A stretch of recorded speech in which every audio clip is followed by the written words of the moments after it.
What if I told you that the single most consequential personnel decision affecting XRP's institutional adoption timeline over the next decade is not happening at Ripple, not happening at the SEC, not happening in any cryptocurrency-related office on Earth, but is about to happen inside the Eccles building on the same desk that Jerome Powell currently sits behind? Strong claim, I know. But before you scroll past this video, ask yourself this brutal question. Why is retail YouTube treating the upcoming Federal Reserve Chair transition like a generic macroeconomic news item? Something that affects crypto in some vague, abstract way, when the documented record of what the Fed chair actually controls reveals that this single appointment will determine, more than any other variable, whether XRP's institutional adoption sequence accelerates by years or stalls by years. The Fed chair sets monetary policy. That part retail understands. But the Fed chair also controls the payment system supervisory framework that determines whether Ripple's on-demand liquidity operates inside the supervised banking system or outside it. The Fed chair directs the CBDC research program, whose published outputs have been quietly documenting functional equivalence with the XRP ledger's technical specifications.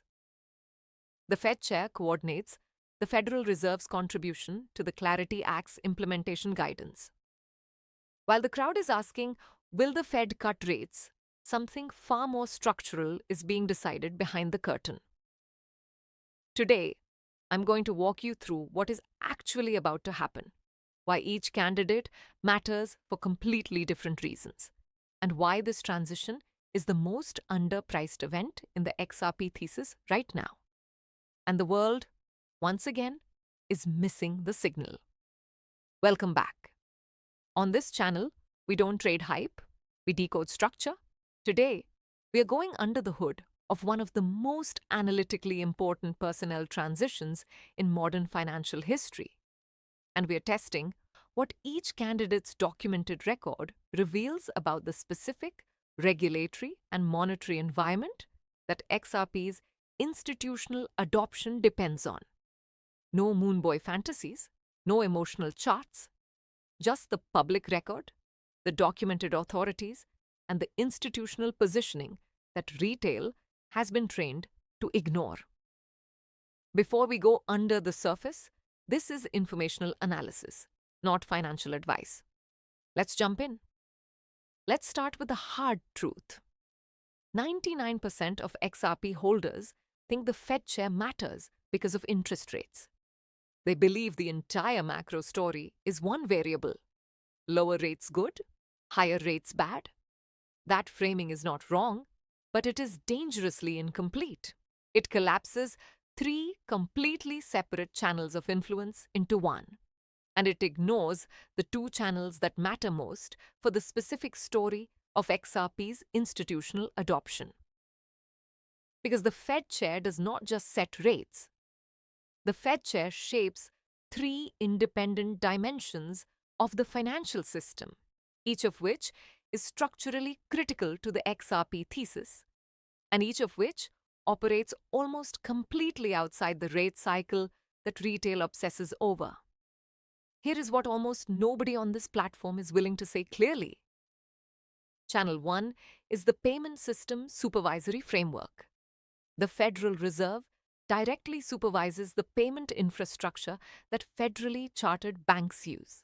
Its posture on whether distributed ledger settlement technology is accommodated within that supervised framework determines whether Ripple's on-demand liquidity can operate inside the supervised banking system with the regulatory capital efficiency that supervised treatment provides, or whether it must operate outside that framework with an unsupervised settlement risk capital charge attached to every transaction.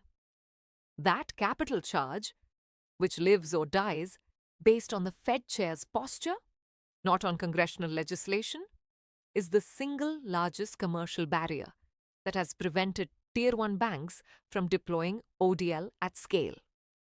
The Fed chair's signal on payment system modernization is the variable that determines whether that barrier falls. Channel 2 is the Central Bank Digital Currency Research Program.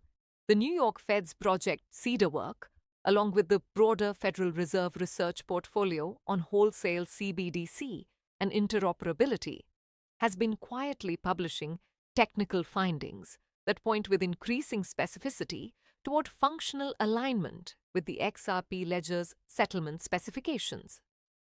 That research operates under the Fed chair's overall direction.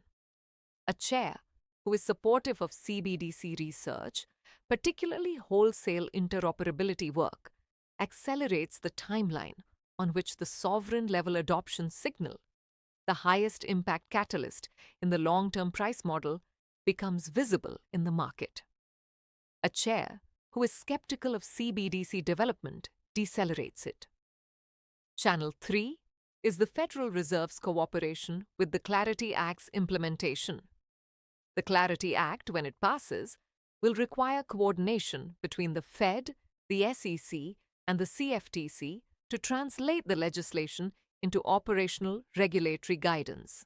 The Fed chair's posture on that coordination determines whether the Fed's contribution to the implementation framework is substantive and timely or minimal and delayed. Substantive cooperation produces institutional clarity in months. Minimal cooperation drags it into years. David Schwartz has, in different language, alluded to this exact dependency in interviews about institutional adoption timelines. Brad Garlinghouse has spoken at length about how the regulatory environment's responsiveness, not just its existence, determines deployment speed. This is not coincidence. This is convergence. And once you see the convergence, you cannot unsee it. Let's do the math, the kind retail desperately wants to ignore. The Federal Reserve's payment system framework currently treats settlement risk associated with non-supervised infrastructure as requiring elevated capital reserves. Conservative estimates of the regulatory capital cost imposed on banks by the legacy SWIFT-based correspondence system run into hundreds of billions of dollars globally. Capital that sits idle in Nostro and Vostro accounts solely to absorb settlement timing risk. The Bank for International Settlements has documented approximately $27 trillion of total Nostro and Vostro capital sitting frozen worldwide. The interest opportunity cost on that capital at current rate environments runs into the hundreds of billions of dollars annually. Now layer the demand picture. The global cross-border payments market processes roughly $150 trillion every single year. The foreign exchange market alone moves $7.5 trillion every single day. The derivatives market sits at an estimated $1.2 quadrillion in notional value. If even 0.5% of Nostro liquidity migrates to on-demand liquidity rails, because the new Fed chair's payment system guidance allows it, and the documented research from major central banks suggests that migration is no longer a question of if, but when. The structural demand against XRP's constrained float is enormous. Now layer the supply side. XRP has a hard cap of 100 billion tokens. Roughly 40 billion remain in escrow under transparent on-chain release rules. 5 to 7 billion are estimated permanently lost to forgotten wallets. Approximately 800 million XRP are now locked in ETF custodial structures. SBI Holdings has issued instruments redeemable in XRP. Evernorth Holdings holds hundreds of millions of XRP as treasury reserves. Strategic reserves, partner allocations, market maker inventory, and long-term institutional holders absorb tens of billions more. The actual freely tradable float is far smaller than the headline number suggests. And the freely tradable float does not change based on who chairs the Fed. The Fed chair changes the demand picture against an unchanged supply picture. That is the most important asymmetry in this analysis. Let me make this concrete. If a Tier 1 bank needs to settle a $1 billion transaction across a corridor and the bridge asset is priced at $3, that bank must source 333 million tokens. Sloppy, inefficient, unusable for institutional flows. At a higher per token price, that same $1 billion transaction requires a fraction of the supply, executes within existing market depth, and produces almost no slippage. The higher price is not a barrier to adoption, it is a structural design requirement. This isn't a prediction, it is a requirement of the design. If you have a problem with these numbers, you don't have a problem with me. You have a problem with the math of supply, demand, and the Federal Reserve's authority over payment system supervision. Now let me walk you through what the documented record actually shows about the leading candidates, because this is where the conversation has to leave abstraction and enter specificity. Kevin Warsh's name has appeared most consistently in reporting about the succession. Warsh served as a Federal Reserve governor from 2006 to 2011, and his record from that period is publicly archived. He was consistently skeptical of quantitative easing, arguing in published speeches and dissents that the Fed's asset purchase programs created financial stability risks by suppressing risk premiums. He has argued for a more rules-based monetary policy framework that would constrain Fed discretion. And critically, this is the part that retail almost never reads, his publicly available writings at the Hoover Institution describe the existing regulatory framework for payment systems as one that was built for a pre-digital era and that requires updating to accommodate distributed ledger technology. He does not specifically endorse XRP or any digital asset in those writings. But the framework he describes for payment system modernization is precisely the framework that XRP's institutional adoption depends on. Ask yourself this brutal question.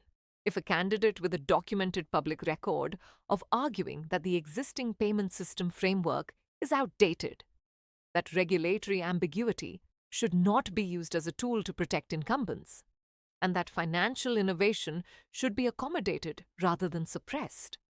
If that candidate becomes Federal Reserve Chair, what happens to the institutional capital that has been parked at the supervisory certainty threshold waiting for a payment system signal? The answer is uncomfortable for the dismissal crowd.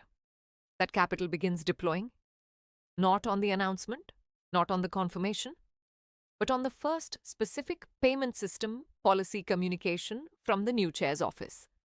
That communication is the institutional unlock. Then there is Scott Bessent, the current Treasury Secretary, whose name has also appeared in succession reporting. Bessent's background is in macro hedge fund management at Key Square Group and previously at Soros Fund Management. He has been publicly supportive of the administration's digital asset policy agenda in his Treasury role.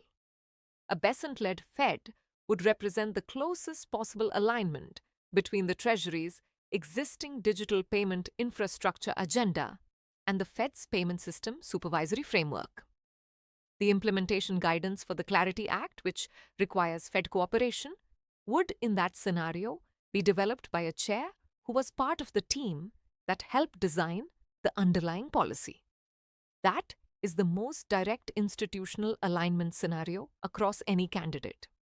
The coordination problem between Treasury and Fed, which has historically been a friction point that delayed digital asset policy implementation, would essentially disappear. Now, an honest analysis requires acknowledging that any number of other candidates remain possible, and the specifics of each scenario matter. But the critical insight is the one that retail keeps missing. The supply structure does not change based on who is announced. Only the demand structure and the timeline change. Every credible candidate's documented record points in a direction that is, on net, more accommodative to payment system modernization than the Powell Fed has been. The question is not whether the direction shifts, it is how fast the shift moves and which channel it operates through first. While retail is panic selling and arguing about whether the next FOMC meeting will produce a quarter-point cut, the institutional signal has never been louder. Look at what is actually happening, not what is being broadcast on social media. Ripple has spent the last several years deploying over $3 billion in strategic acquisitions, specifically to build the institutional bridge required for whale-tier capital to commit at scale once the regulatory and monetary environment aligns. Metaco for bank-grade custody, standard custody for New York-regulated trust services. Hidden Road as a prime brokerage clearing trillions annually. Rail for stablecoin-powered payments. G-Treasury for Fortune 500 corporate treasury management. Palisade for advanced wallet and custody technology. This is a fully assembled institutional stack waiting for the macro and regulatory signals that the new Fed chair will, on day one, begin to provide. Ask yourself this brutal question. Does a firm with the legal exposure of Ripple, after years of litigation against the SEC, deploy over $3 billion in traditional finance acquisitions without absolute certainty that the regulatory and monetary environment is shifting in a direction favorable to deployment? Absolutely not. They don't gamble, they position. And the people who really matter, the silent actors, are positioning right alongside them. Look at the broader chessboard.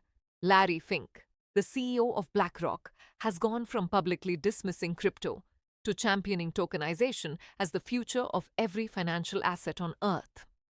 Franklin Templeton has launched on-chain money market funds.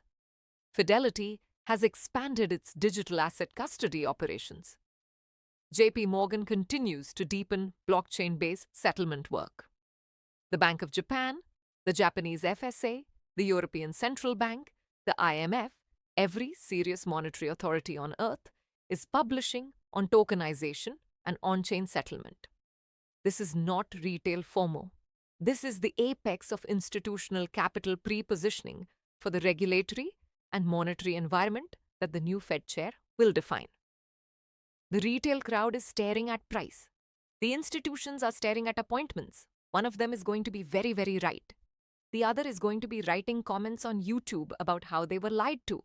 Now let me address the rate environment specifically, because the title of every Fed transition video on retail YouTube focuses on rates, and the analysis is consistently shallow. Lower rates are not uniformly good for XRP. Higher rates are not uniformly bad for XRP. The relationship is more nuanced and more interesting than retail framing allows. Lower rates improve the general risk asset environment, which supports XRP's price alongside other digital assets. But higher rates simultaneously increase the opportunity cost of Nostro account capital, which makes the commercial argument for replacing Nostro accounts with on-demand liquidity strongest in exactly the high-rate environment retail has been treating as bearish. The ideal macro scenario for XRP is the one where rates are high enough that ODL's capital efficiency argument is overwhelming, and then begin falling as the institutional adoption is already underway. That double catalyst, institutional adoption demand layered on top of returning risk appetite, is the structural setup that produces the largest, most durable price moves in financial history. The new Fed chair's rate path determines which phase of that scenario materializes when. So when does this collide with the visible market? Pay attention here, because the catalysts are no longer theoretical. They are scheduled and observable.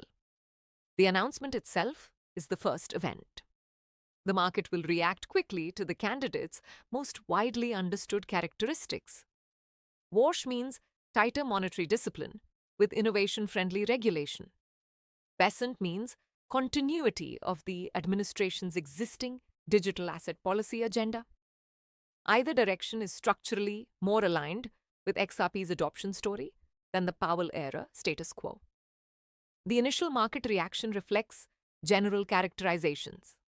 The confirmation hearing is the first substantive event. During the hearing, the nominees' specific positions on digital asset payment infrastructure, on CBDC development, and on the Federal Reserve's role in Clarity Act implementation will be explored by senators who have been most engaged with digital asset policy. Senator Lummis, Senator Tillis, and others on the relevant committees will press for specific answers. The hearing creates a public record that institutional compliance departments can evaluate against the internal approval criteria. The hearing is more informative than the announcement because it produces documented positions rather than general characterizations. The first Federal Open Market Committee meeting under the new chair is the rate signal. The decision and the accompanying press conference establish the new chair's communication style and macro framework in a way that allows financial institutions to begin updating their rate environment assumptions. Rate assumption updates affect the opportunity cost calculation for ODL versus Nostro account capital. The first FOMC meeting is the first hard data point for the rate channel's direction. The first payment system policy communication is the most specifically XRP relevant event. When the new chair's office communicates its posture on payment system modernization, whether through a speech, a regulatory publication, or a staff guidance document, the direction of the Fed's contribution to Clarity Act implementation guidance becomes visible. That communication is the institutional unlock that compliance departments have been waiting for to understand how the Fed will approach distributed ledger integration into the supervised payment framework. In Asia, Japan's Financial Services Agency has already moved decisively to recognize XRP as a regulated digital asset. The Bank of Japan continues to publish CBDC research that explicitly discusses interoperability layers. The European Union's MiCA regulation is now fully operational, providing the legal certainty European banks have been demanding for years. Each of these is another wall coming down between institutional capital and on-chain settlement. And the new Fed chair's posture determines whether the United States walls fall in parallel or fall last. Then there is the additional macro layer. Global debt levels are forcing every major central bank to reconsider settlement architecture. The IMF has openly discussed the need for a more efficient cross-border framework. Layer on top of that, the rise of AI agents requiring instant programmatic settlement. AI agents do not wait for a bank to open on Monday morning. They use ledgers with instant finality. That entirely new demand category is converging on the same rails, at the same time as the regulatory unlock and the Fed chair transition. The fuse is already lit. There are multiple fuses. They are lit in parallel. Now let's talk about the side of the equation most people refuse to confront. Supply drain. While the demand side is being assembled by ETF custodians, sovereign-adjacent institutional partners, treasury vehicles, AI-driven payment flows, and the broader macro liquidity wave, the supply side is being quietly removed from the open market. Exchange reserves of XRP have been trending lower for an extended period. CryptoQuant data, Glassnode analytics, on-chain forensic researchers, every credible source confirms the same trend. Tokens are leaving exchanges and entering custody. Once a token enters a multi-signature institutional vault or an ETF custodian's reserves, it does not come back to market for a 10% profit. It is gone. It is parked. It is reserved for the new system. We are moving from an era of abundance to an era of scarcity, and retail has not priced this in. Think about what that means in practical terms. When the new Fed chair issues their first payment system communication, when the first FOMC meeting establishes the rate path, when the institutional gates open, the available float on exchanges will be a fraction of what it appears to be on paper today. Order books will be thin, buy walls will be hollow, and the price discovery process will not be gradual. It will be violent. The XRP Rich List, the public on-chain wallet ranking, already shows wallets in the shark tier, those holding between 100,000 and 1 million XRP, growing in number through every recent down cycle. Long-term holding wallets sit at all-time highs. The supply transfer from impatient hands into patient institutional custody is not a future event. It is happening right now, in real time, on the public ledger, while retail argues about whether the Fed will cut rates by 25 basis points or 50. New buyers will not be buying whole XRP. They will be buying drops, saying 1 XRP equals 1 million drops. And very soon, drops will be the only unit late retail can afford to accumulate. There is a phrase you will start hearing more often: the great priced out. It refers to the moment when retail realizes the entry price they wanted no longer exists. The window is closing, not in years, in quarters. The institutions have spent half a decade with you trying to shake you out so they can take your position. Don't make their job easy. Let me leave you with this. The rate cut question is a distraction. The chair transition is the reality. One is a single decision. The other is a 4-event sequence that determines the regulatory and monetary environment for the next decade of XRP's institutional adoption. The question is, are you watching the rate forecast, or are you watching the personnel decision that determines which rate forecast becomes possible? History does not reward comfort. It rewards those who pay attention when the room is quiet. And right now, the room is very, very quiet. Exactly the way the institutions building the next system needed to be. If you made it to the end of this analysis, drop the word chair in the comments. I want to see who actually understood what was decoded today. If you value this kind of deep structural breakdown, subscribe and turn on notifications because the catalysts are accelerating. The math doesn't lie, and the system is almost complete. Stay patient, stay rational, and as we always do, we don't wait for the future, we plan for it. This content is for informational and educational purposes only and is not financial advice. Always do your own research before making any investment decision.